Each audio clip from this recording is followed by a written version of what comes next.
Righty-ho, hi there. I'm Gerard Evans and I'm joined today by Paula Pluck. Hello, Paula. Hey Gerard, how are you? I'm very good, yeah, how are you?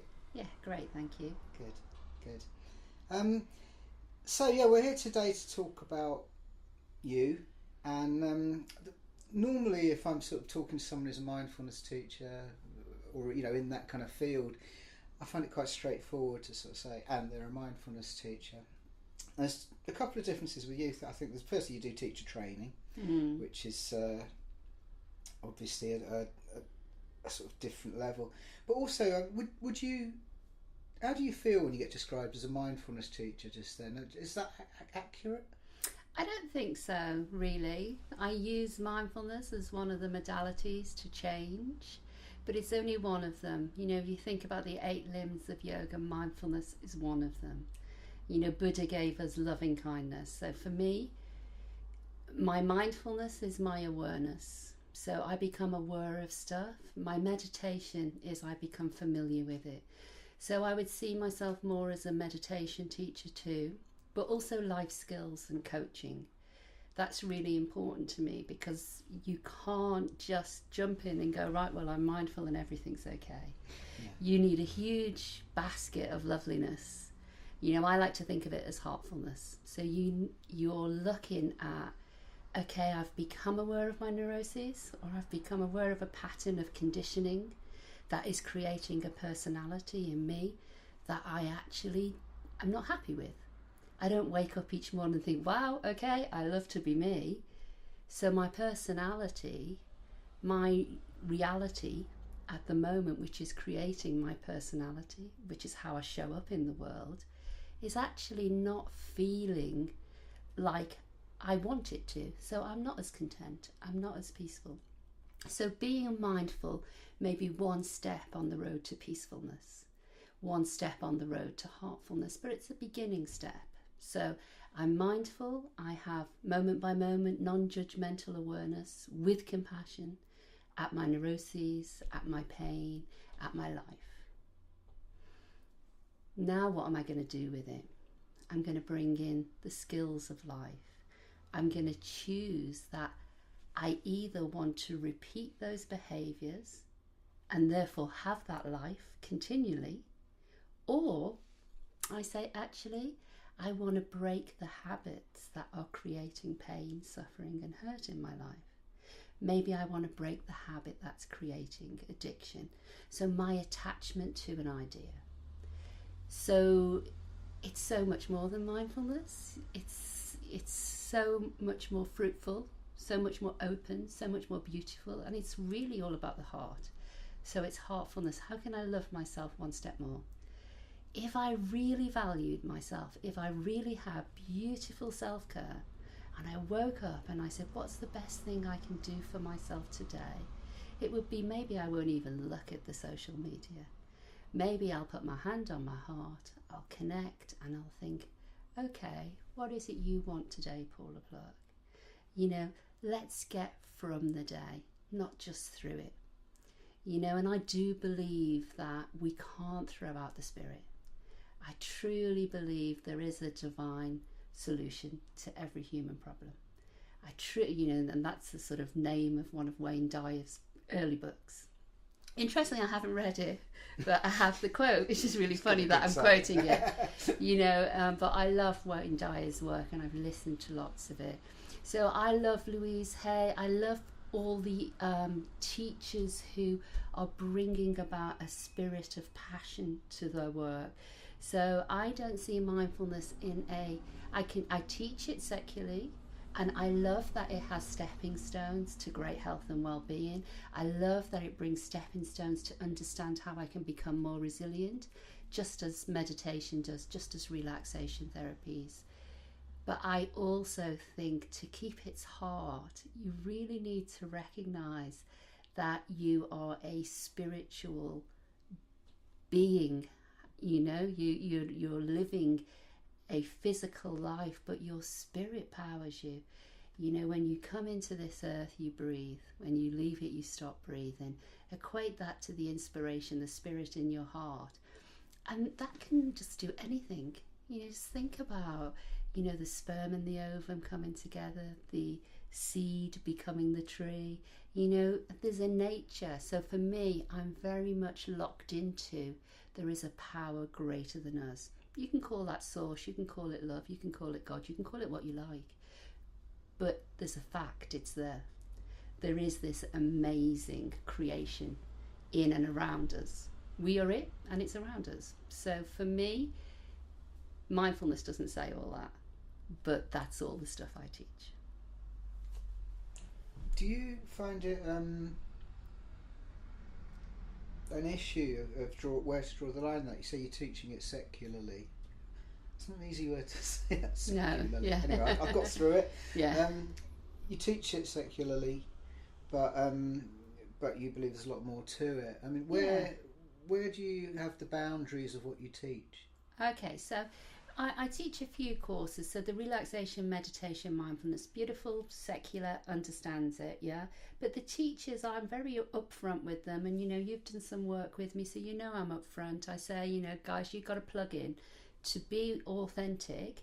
I'm not asking you to go out to your students and say to them, you have to have this belief in something greater than yourself. But for you as an authentic teacher, you got to be walking your talk. And if you're walking your talk, your psychology is linking into your spirituality. I'm not talking about religion here. You know that. We're talking about the spirit and the essence of who you are. So you truly believe that you can overcome mountains. You can walk on water. It's that. And walk on water, what is it? It's the metaphor for rising above our emotions. So you truly believe there's a space inside you that is perfect, whole and complete. There is a stillness that we may call bliss, that we may call nirvana, that we may call the power within. But it's there when we quiet the mind enough to access it. And that's the gift, that's the true light within you. So as a teacher, you'll show up and shine. As a teacher, you will share an energy of presence that invites your students to feel that presence too. And that's what's important. So the courses may be secular, but as a teacher, I believe you have a responsibility to be the practice, to be authentic. So we can have a lovely 6-week program, which we can teach secularly, and that's beautiful. And we have a children's program, which is 24 sessions of 20 minutes over 3 modules, which covers happiness and resilience as well. And then we have the workplace one, but we have one called Heartfulness, so it's soul coaching, heartfulness. And that one brings everything to the party. So it recognises that we are spiritual, and we're a spiritual being having a human experience. And that human experience is a choice each day. And every day that we choose to go through the power of our spirit, the power of creation, rather than our personality and our programming and I'm fiery because X, my mum or my dad was, I carry on these, traits. Actually, all of these beliefs we can unravel and go, do you know what? Just because I'm me, I deserve to be loved. It's okay. My essence is peace. There is happiness within me.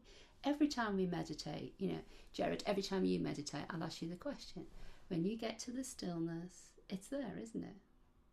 What's there, sorry? The stillness. When you start to breathe and you start to feel peace, you open up to this spaciousness. It's there.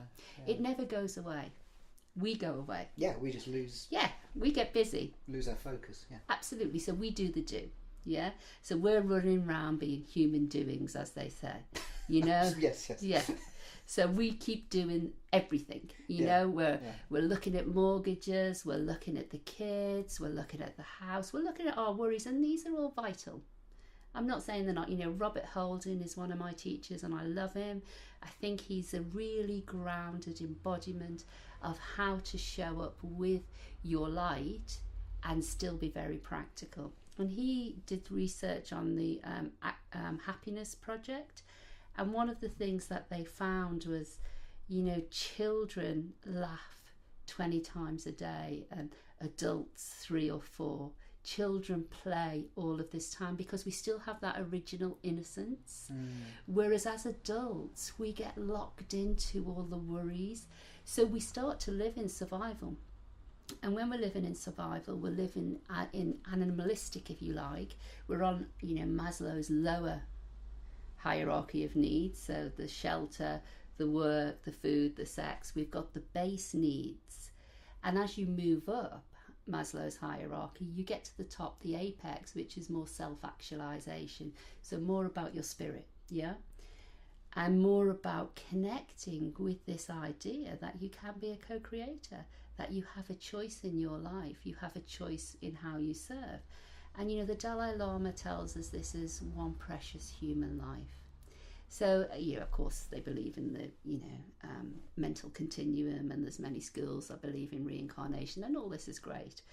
But we don't even need to think about all that as far as I'm concerned. All we need to think about is, how am I getting the most out of today's life? What am I doing to make my life count? Gandhi says, be the change you want to see in the world. So if I am wanting to see a difference, am I grumbling about it? Or am I trying to make a change? Am I taking courage to leave the job, to leave the marriage, to change direction? Do I have the courage to do these things when I see they're not working? And it takes courage, so we might be, from my perspective, these divine, glorious beings who have the potential of co-creation, but we're also pretty fragile. We're human. We have a mix of both. So some days it's so hard to get up and go, you know what, I can be it all. I am love. It's all going to be fantastic. Some days we just want to curl up and think, I need to just really look after myself today. I'm not feeling that I'm so connected to my spirit, I can run out there and change everything. And so there's seasons. If you think about the 4 seasons, the autumn, the stuff goes, there's the winter, there's the spring, look now, we're all, blooming into action, but there are seasons for us too. And what happens when we're mindful or spiritual, as people say, is that everyone sort of gets this idea that all of a sudden you'll become perfect overnight, which is just not true. But what is true is you'll become more aware of your neuroses, more aware of your patterns, more aware of your behaviours, more aware of your attitudes and your beliefs, more aware of your mind-body connection. So what I think about comes about. So you'll start thinking to yourself, okay, so if I'm thinking negative things that are unsupportive and hurting me, and I'm having a biochemical response with anger, envy, anxiety, depression, and that response is continuous, then I'm lowering my mood through the chemicals I'm naturally producing in my body. So here I'm producing too much adrenaline, too much cortisol, too much lactate, and those things are starting to actually erode my sense of health and well-being, but also lower my immune system. The neuroscientists today are showing great strides in how just thinking of gratitude for 5 minutes can absolutely up our immune system.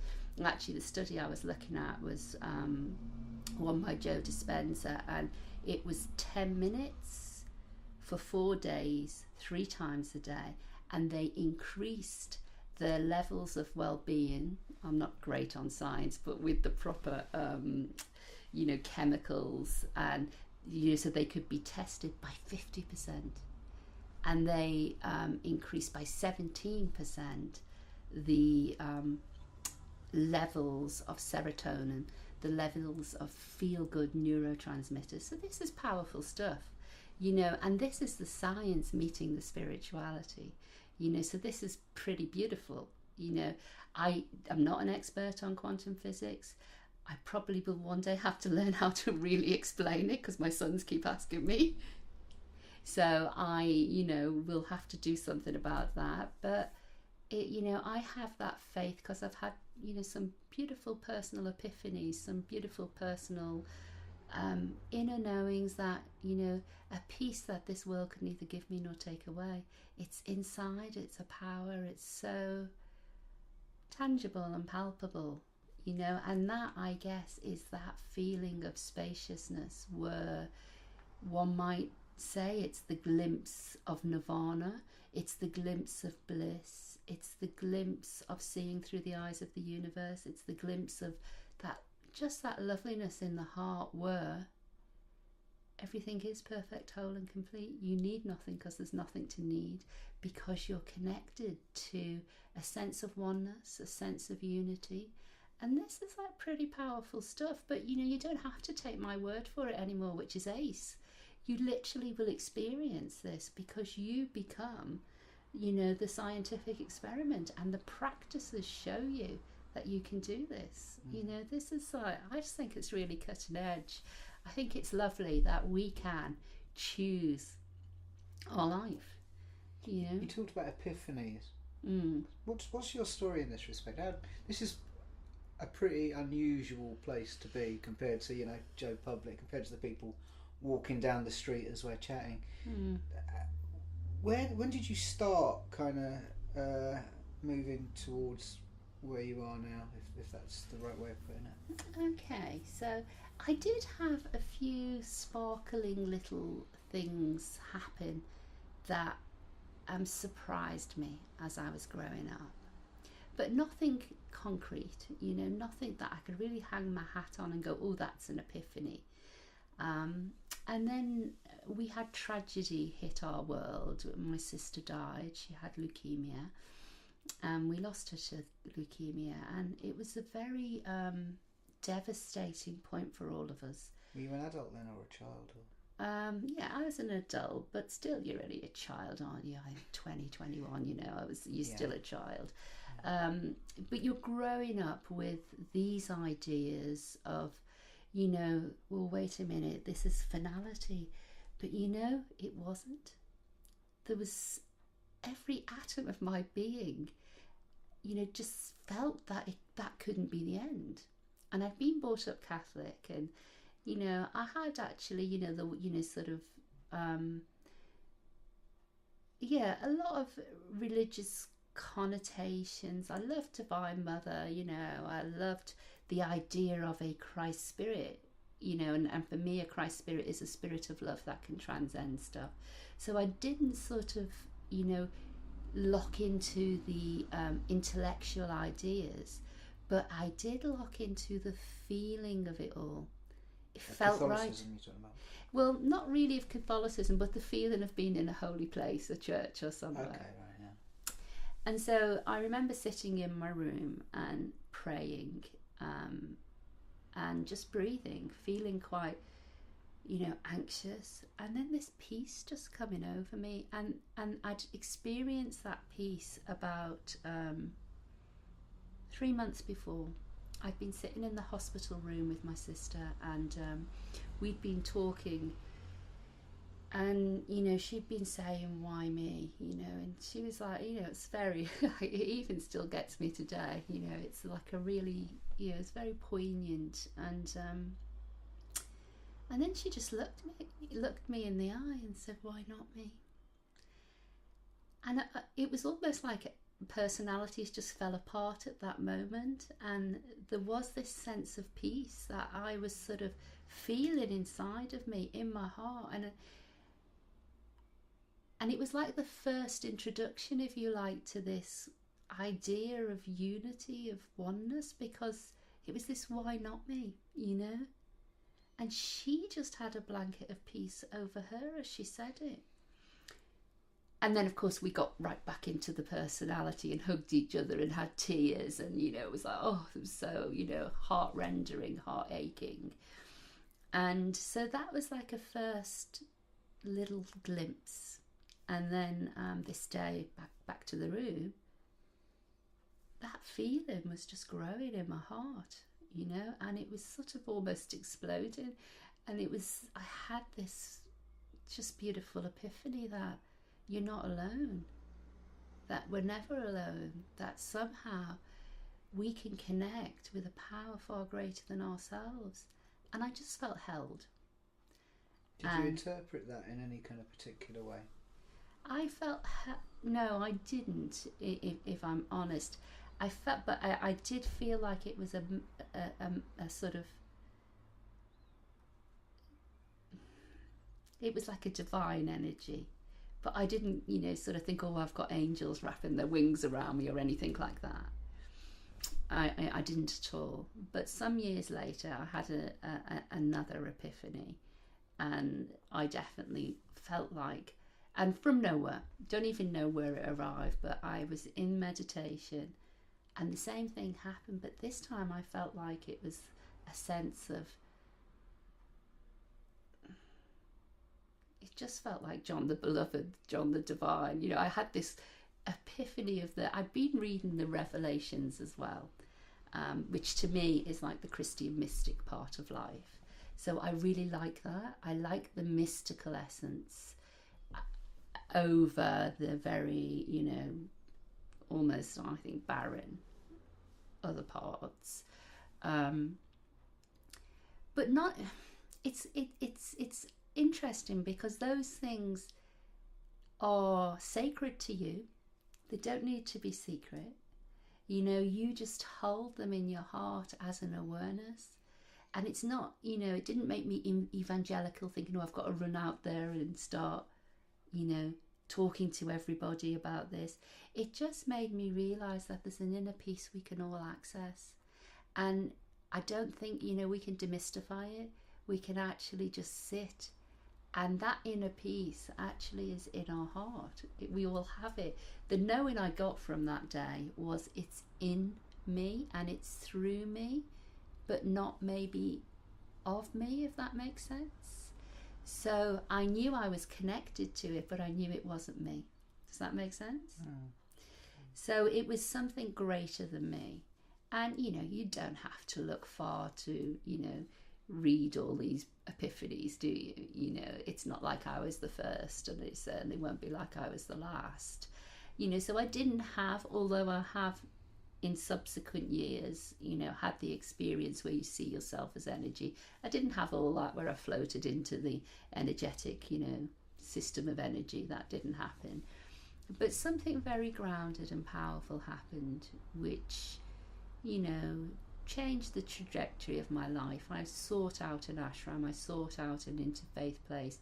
I became a teacher, I became a regional leader. I, taught children's groups. I did all of this, probably 30 hours a month, voluntary, as part of a spiritual organisation. So I learnt my craft without charging for it, which in some ways is a great gift, because you don't have all of the neuroses about will I be good enough. And I was working in I'm just like digressing, but I was working in HR, and I had pretty excellent high level roles, and what I realised was, and I had the autonomy and the budget to do stuff, so I recognised when we were having our harmonisation projects, redundancies, that's what. Yeah, well, it's not just that, but you're changing the business, and that involves redundancies, and so you call it harmonisation. So as a result of what's happening after that, so the organisational development. What I realised is what people needed at work was what I learnt on the mat, what I learnt in the temple, what I learnt in the halls where I was basically practicing forms of devotion. And so I started to introduce awareness and relaxation classes into the business. Didn't call them meditation and mindfulness because that might have been too... Probably a good idea. Yeah, we're talking 27, 28 years ago now, so it would have been a bit woohoo, sort of. And it is a bit woohoo, so how did these people respond? Fine, actually. In fact, 23 years ago, I was working in Schroders Bank with guys who are traders, and I was teaching them mindfulness and meditation. And I remember coming onto the trading floor one morning. I used to teach at 7:30, and I was coming in, and they all had white little patches on their eyes, the ones that you wipe your skin with, toning. And I heard someone saying, "She's coming." And as I came around the corner, they were all sitting there chanting on with patches on their eyes, you know, and so they were having a bit of fun with it. But, you know, here's the thing, Gerard, you cannot deny the mind-body connection. What's biological is psychological. These guys aren't stupid. You know, they're traders. They've worked hard. They've had to hone their craft. They've had to sharpen their skill. And so I just said to them, you know, don't take my word for it, guys. Let's just do a few mind-body connection stuff. So I elicited stress, happiness, peace, lemons, you know. Yeah. So, you know, to get people to salivate, you make them think of food. So it's really tangible. So they sort of got the buy-in. They were like, okay, well, it makes sense, actually.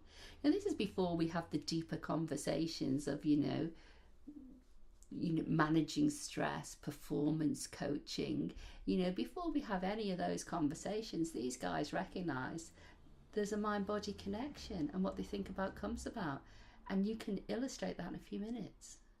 You know, so all of a sudden they don't have to take Paula Pluck's word for it. It was Paula Galvin at the time. They don't have to take her word for it, because they're feeling it in their body. And what I can experience, I can buy into. And that's what I love about teaching this stuff, because if we give someone the experience, it ceases to be an intellectual property. Yeah. You know, it becomes a life skill, a living, you know, you are living it. It starts to become a bit more authentic. Now, in the beginning, you might only live it 5 minutes in the morning, 5 minutes at the end of the day, you know, but as you keep practicing it, you'll start to become more of the living word, is what our, you know, spiritual counterparts would say. You start to actually be the process. So you're practicing and practicing, and all of a sudden you're hardwiring. So, you know, neurons that wire together, fire together. So each day I practice, I'm creating a new personal reality, a new personality by how I act, think and speak. My choices are recreating me for a more beautiful version, hopefully, you know. So and that's all scientific, isn't it? Neural pathways and neuroplasticity and so on. Yeah. Absolutely, yeah, you know, and basically it's a beautiful backdrop to demystify what we've been teaching from a spiritual point of view. You know, so it's lovely that people can hang on to this and go, geez, actually it's really practical. You know, I remember someone saying to me years ago, oh yeah, I don't want to be a tree hugger or anything, you know, and I laughed and I said, yeah, but you know, if you just step back from the idea of tree hugging, actually people are going, oh, you know, this provides oxygen, so we're connected, this provides life. So we can actually take the woo-woo out of everything. We can actually bring it back down to how we're all connected. You know, so it's quite gorgeous in my book, you know, that you can actually say, you know, it's funny, like my boys go to me, oh mum, you know, like you're, you know, dead ordinary really teaching all this stuff, and there's some people who are really floaty, and you know, it's so different to how you teach it, because I really see it as practical. I really see it as a way just to be more loving, to be more grateful, to look after yourself a bit more. Do I always live up to it? No, because I'm human. I fail like everyone, you know, but each time I practice, I'm creating a newer version of me that will be able to transcend the emotional pull, that will be able to show up more strongly, you know. So of course, just because we practice mindfulness doesn't mean we won't get angry anymore or hurt. It just means we don't hang out there for as long. So, you know, we might stay there for 3 hours instead of 3 years or 3 months or 3 days. Yeah.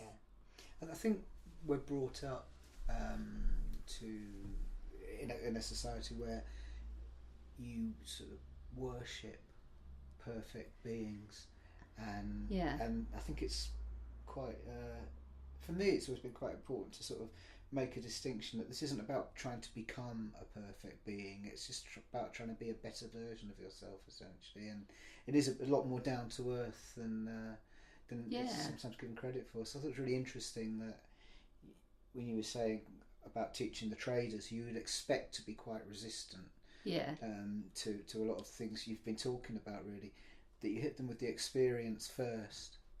Yeah. And that's the convincer, so to speak. Yeah, absolutely. Yeah, because, you know, the thing is, they think you've got to be cross-legged in the Himalayas, possibly chanting and, you know, waving about incense. And of course, all those things are nice if you like ritual, you know, all these things are nice for a time, you know, but you don't need to be any of those things, you know. As you know, we are in a situation whereby we are now meditating a lot more eyes open. You know, we're having that becoming familiar. So we're having the awareness, mindfulness, the awareness of what's happening in the body, the meditation, and becoming familiar with what's happening in the body. You see, this is why it's important we have meditation, mindfulness, and as you know, I teach relaxation first, just so we can quiet the mind, so we can sink in to this, what's happening in the body, in the mind. So it's a sort of, I'm losing my track now. Well, something I'd like to pick up on there actually, which is I'm quite curious about, is to teach relaxation alongside mindfulness. I wonder if you'd like to comment on this. It's wanky, isn't it? I wonder if you'd like to comment about the idea that mindfulness is a sort of tenet of mindfulness really is to sort of meet the moment as it is, and so on and so forth. Whereas relaxation is deliberately changing the moment, and there's a kind of disconnect there, isn't there? How do you connect the disconnect? Okay, so we'll go back to your wonky moment. So listen, you know, let's think about it as wonky. We actually all get a little bit, you know, freaked out, we get busy, we get stressed. So I'm saying, let's just chill out as a preamble to our practice. Let's do a breath awareness where we consciously are relaxing, you know, or a progressive relaxation. Let's just do that. So we've done that, and now we're a little bit more peaceful. So now we can be, because we've quieted the mind a bit, more attentive to what arises. So I might do the body scan and be in a much more appropriate, conducive space to be with what arises. So I feel a pain in my hip. I'm there with it. I'm not trying to change it. I'm just being with what is. I'm not arguing with reality. I'm having an awareness of what is. And then maybe after I've done my body scan, if I'm, you know, want to use that wisdom, then I would say, actually, I had a pain in my hip. So I might, you know, begin to take care and tend for that hip. So this is where the meditation that become familiar with comes in. You know, I start to think, oh, I might just actually start consciously relaxing that hip more. Or maybe uncrossing my legs because it's putting pressure on it, like a repetitive strain. You know, who knows what I'd think. But the idea is the relaxation is a preamble. So there isn't a disconnect, because when we sit with mindfulness, we are sitting with what is. So they're distinct. And then when we go to the meditation, we're becoming familiar with it. So we're not trying to change it when we're mindful. We're not arguing with reality. We're actually being with what is. So I recognize the thoughts arising are uncomfortable. You know, maybe I'm jealous, maybe I'm hurt. And I'm just breathing with what is. This is what's arising in the present moment. So again, if I'm wise, at the end of it, I'll go, oh gosh, I didn't realise that made me jealous, or oh gosh, that makes me a bit angry, or oh gosh, you know, my goodness, why am I behaving like that? Maybe I would like to behave differently. Yeah. So now I can use my meditation to become more compassionate. So when the person gets on my nerves opposite me no, sorry, not you, my love, no, but you know, like let's just say I'm in work and the person sitting opposite me, is mumbling negatives under their breath, and I'm like, oh, I've done my meditation. I was going to turn up beautiful today. I was going to be calm all day and nothing was going to rock my boat. I was going to be the most mindful person under the sun, and da-da-da-da-da. And of course this person, it works great for 2 hours, and then this person is there, just pressing your buttons, triggering you. And you recognise, okay, I really, really just want to say, why don't you shut up? You're ruining my lovely equanimity or whatever, but you recognise, actually, if I'm going to change, if I'm going to be the change, then I now need to bring the compassion I've been learning in my meditation to bear on this situation. What I can do here is actually change what my response to what is. Yeah? So this is where it becomes an active, conducive change agent. This is where you become, it's powerful for growth. This is where you start to connect to the fact you're not a personality. You have much more power than that, and you create your personality. So you can choose in a given moment to actually respond in a different way. Absolutely, yeah. And there's the power. So the way I teach the relaxation is actually just to quiet the mind from the shopping list, from, to get something from the mindfulness. Because if we don't quiet the mind, then we'll just go, oh, that mindfulness is rubbish, I can't really be bothered with that. And, it's a harder journey, because actually, being with what is, if it's a busy mind of I'm hurt, if this is I'm angry, we're not actually doing anything effective, are we? Make sense? Yeah, I think. I mean, as a teacher yourself, what would you say? Well, for me, the sort of the cornerstone of how to deal with these things most effectively is something else that you bring to the table, more than perhaps the MBCT course or something like that, is compassion and loving kindness, and learning to be your own best friend, which I had to do, certainly. It was quite a journey for me, really, to actually sort of start taking care of myself in a loving kind of way. Yeah. I just wasn't used to that at all. I'd just been getting through, Yeah. And I think that's really a really kind of great aspect of your teaching, is the greater emphasis on loving kindness, really, and the heart. Yeah.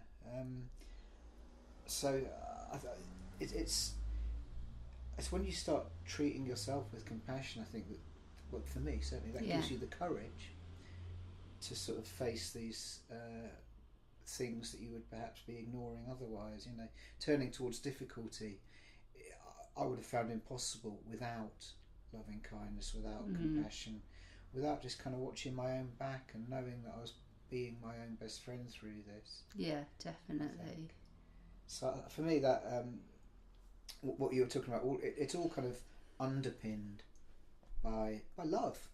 Yeah, by love. Even now, I'm constantly tempted to say compassion rather than love or loving kindness, because it's more of a neutral word, but it's also a less accurate word, really, because what I am talking about really is loving yourself. Absolutely. Which is a skill you can learn, which I didn't realise. And that's fab, isn't it? The thing is that everything that we can learn every skill. Yeah. You don't have to be a monk. You don't have to be rich. You don't have to be poor. You don't have to be educated, uneducated. Doesn't matter what ethnic background, what life you have. You can literally just come to the party and learn this stuff. Yeah. As surely as you could learn bricklaying. Absolutely. Yeah. It might be. I'm thinking bricklaying might be a bit harder. Well, probably. Yeah. But it's been very theoretical. Yeah. No, but it's lovely that we do have this say in our health and well-being. And all of these little sayings, what we think about comes about, but they're true. There is a mind-body connection, and we can start to direct our future. And you know, if we what we think about can make us feel unwell, then what we think about can make us feel well. Yeah. You know, this is all about self-empowerment, isn't it? And yeah, you know, I just don't think we should be afraid of the love word anymore. I think we should splash love about a bit more. I remember the first book I wrote, I really wanted it to be called All You Need Is Love. And, you know, the publisher just wanted it to be, if I change, then the world can, which is fine. Because actually love is the most powerful thing. But then we have the interesting dynamic of humans, sort of sympathetic love, you know, passion, desire, lust, you know, a different love to the equanimity, the presence, palpable love of that is the perhaps, heart. Yeah, that's perhaps why I go towards compassion sometimes. Absolutely. When I want to say love, because we're not talking about the love that turns up in pop songs. Yeah. Of one person being essentially obsessed with another person. Absolutely. Which is great, obviously. We've all been there and enjoyed it. And well, it's agonising, that love. It's going to take you down. Well, that's what a lot of the songs are about. Exactly, it takes us down. Yeah. But this is what we are talking about here is a different, a wider love, isn't it, I suppose? Yeah, and it's about connecting to, you know, presence is like interchangeable with this love. Mm. You know, there's it's a sort of very palpable. I love, you know, sort of in the interfaith school that I came through. You know, we would teach Buddhic theory. You know, we would teach about, you know, we do services for Wessex, and for when the Wessex service, it's in May. It's a Buddhist service. Oh right. And you know, we would do services in the May and we do services in the April that, you know, looked at, you know, the resurrection. You know, we'd be looking at all of these different services, and it's interesting because in the Buddhist type ones you really feel this palpable peace in presence, and in what might be the more divine in you ones you really feel this love in presence. So it's interesting that there's facets to the diamond of this love. You know, it shows up in different ways, just as we show up in different ways as a diamond. You know, sometimes we're a diamond in the rough. You know, we're moving beyond some comfort zones, and we're moving from the the known world of, you know, if we go back to that situation in the office, I'm going to say, oh look, do you mind not being so negative? That's the known world. This has taken me down. To the unknown world is, I wonder if I practice loving kindness now. I wonder if I practice compassion, I'll get a different result. And of course we will get a different result. We'll get a different biochemical result inside of us. And we'll be grateful for that, and we'll feel more peace, and we'll feel happier. Whereas if we got cross and angry, we'd be doing the whole, what Buddha says, you know, taking poison to get back at another. Because the biochemical action would happen there of more cortisol in us, more frustration. We'd be lowering our own immune system. Yeah. There's a saying, something like, if you go after revenge for somebody, dig 2 graves, isn't there? Oh, I haven't heard that. I only heard it yesterday because there's a film called 2 Graves on Netflix. Ah, okay. But, it strikes me as the same thing. Absolutely, yeah. When I've walked down the high street or whatever and hold a door open for somebody, and they swan through and don't say thank you, that's another kind of example of a similar sort of thing, I think, where you can I used to always sort of say you're welcome in a loud voice and get quite angry, and then you can pontificate it for the next hour and extrapolate it to, you know, aren't humans a bit rubbish and you know, all this sort of thing. Or you can step back from your own narrative and you can say, these people, I don't know what happened, a parent might have just died or something. Absolutely. And even if that's not the case, even if they are just being a bit unpleasant, you have your own choice of how to react, and that affects your happiness. Yeah, and you know, it's nice to keep your side of the street when you can clean. So keeping your side of the street, you know, you being happy with your consciousness is, I have non-attachment to the outcome of my loving kindness. Yes. You know, so I open the That's door. a much better way of what I was trying to say. Yeah.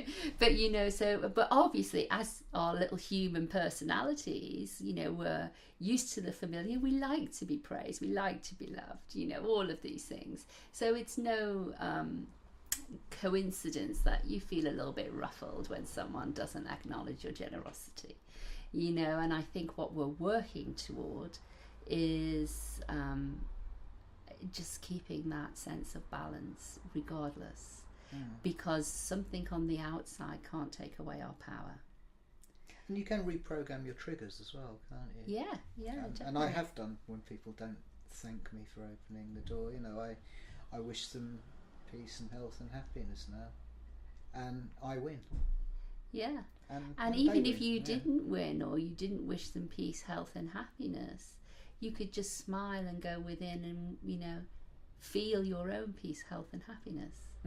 Yes. Yeah. You know, in many ways, it's like you embody the essence of love, as we were saying earlier. You embody the essence of presence, and it doesn't touch you, what happens on the outer world. And of course, you know, this is mastery, self-mastery, isn't it? You know, and not all of us have our wings, you know, we're not all there yet, you know, but we are there on different occasions, aren't we? Yeah, and the more often we're there, the better. That's all we're really looking for here, Absolutely. isn't it? You know, we're not looking to all turn into Eckhart Tolle or something like that. We're just looking to be better and happier, really. Yeah, we want to be the happiest person we know. Yeah. And if we can show up as that person, that's pretty cool in itself. You know, that's beautiful, really. And I think, you know, one of the things that we talked about the seasons earlier, one of the things that's really important to remember is that we are going through cycles, and, you know, this onion with all of its layers, and my sister would say, you know, it ain't no shallot, you know, it's quite big. And each time we unveil more of, you know, we empty out parts of ourselves, you know, we make room for more love. What do you mean empty out parts of ourselves? Okay, so when my very first training with the Dalai Lama, he came into the room, and it was so touching, because actually tears sprung to my eyes, and I was shocked by that. I couldn't understand why that happened, and I could only describe it to my husband later as he was so empty, he was full. So he was so empty of the story of the personality. He was full of his divine spirit, as I'd call it. You know, he was full of holiness. He was full of presence, whatever you want to call it, but he was full. And it taught me what you know, when I was, you know, in Sunday school and things like that, they talked about touching the hem of Jesus. And I realised that what that really meant was touching the presence, being in the presence, being touched by the presence of someone so empty of their little individual personality and so full of the presence of creation. Does that make sense? It does to me, yeah. Yeah. And, you know, that was such a powerful thing for me, because what I had was somebody demonstrating what I could become in the flesh, in front of me. I could have this level of peace, you know, because people go, oh, I'm not the Dalai Lama. Well, gosh, you know, look what the Dalai Lama's had to put up with. You know, it's a bit like, you know, Nelson Mandela, you know, walking out of prison after 27 years, in forgiveness, in love. That was astonishing. Yeah, but because he stayed in his presence. Viktor Frankl in the concentration camps, getting beaten, walking out and still holding love. He stayed in presence. He said, no one can take my spirit from me. And so what the Dalai Lama was showing me was a spirit completely, a human body, but actually a spirit. I could see his spirit and feel it.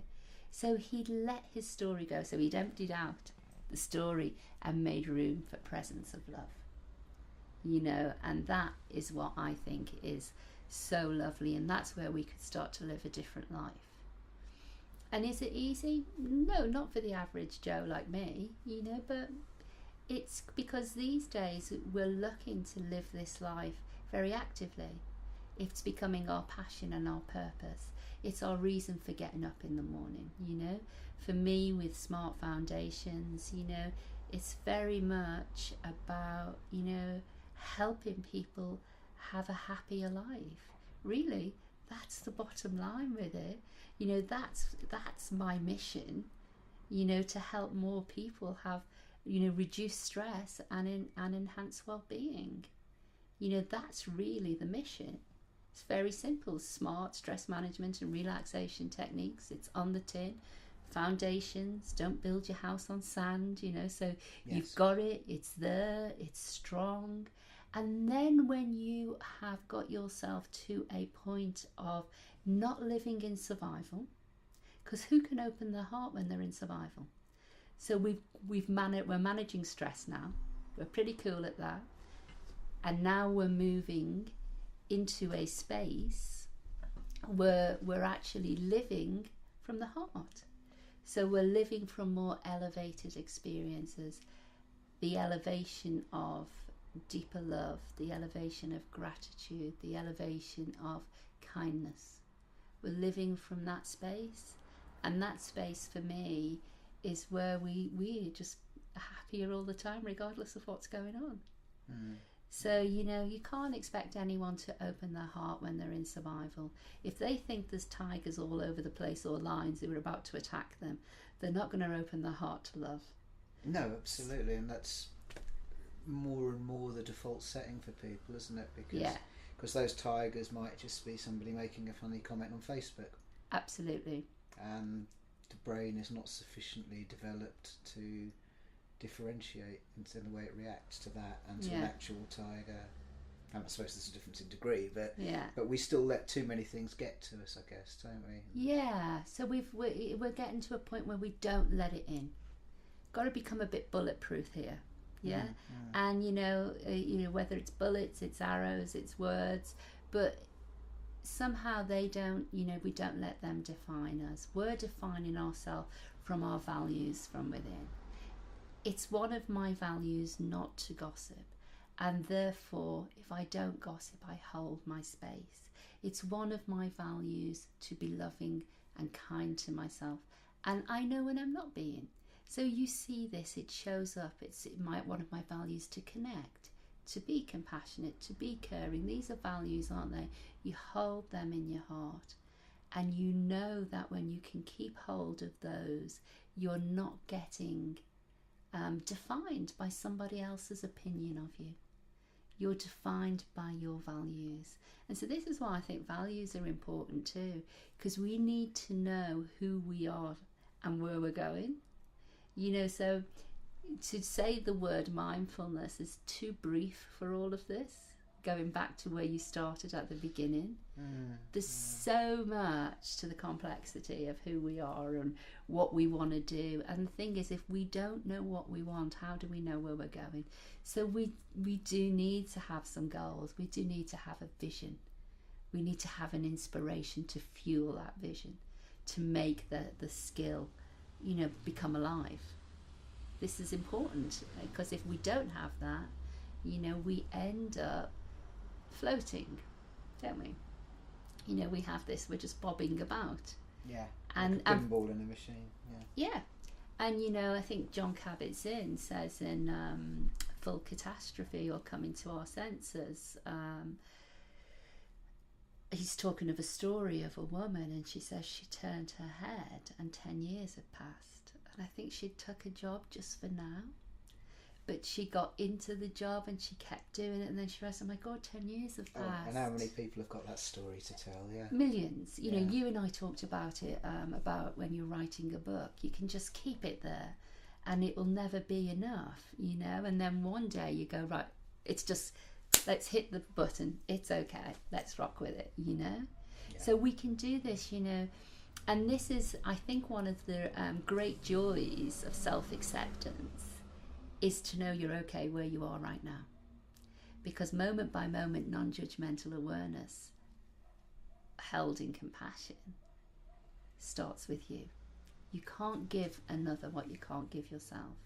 You know, Thich Nhat Hanh says that, you know, Buddha says that, you know, your first job is to love yourself, and then you can love another.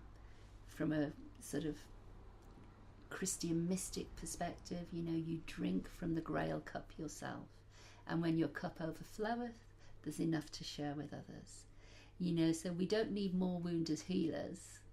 We actually really need you to love yourself as much as you can, and then what you share with somebody else, you're not depleting yourself, because it comes from a cup that overfloweth. Yeah, that seems a fine bookend to sort of to finish up on. But before we do, you've just written a book. Yeah, I've got a couple in the go. But there's one for children called You've Got the Power, which is literally going to be going to print next month, and then there's one next month, for the benefit of people who might be watching this, being 2019 June 2019, and then sort of maybe September-ish, Miracles in You, which is the adult. So you've got the power is your spirit, the miracle is your spirit, you know, that will be in the autumn. So yeah, a couple coming out, so good. And if people want to know more about you, you can go to the website at smartfoundations.co.uk. .co.uk. It is .co.uk. So Paula, that's been an absolute pleasure. Thank you so much for your time. You're welcome. Thank you. Cheers.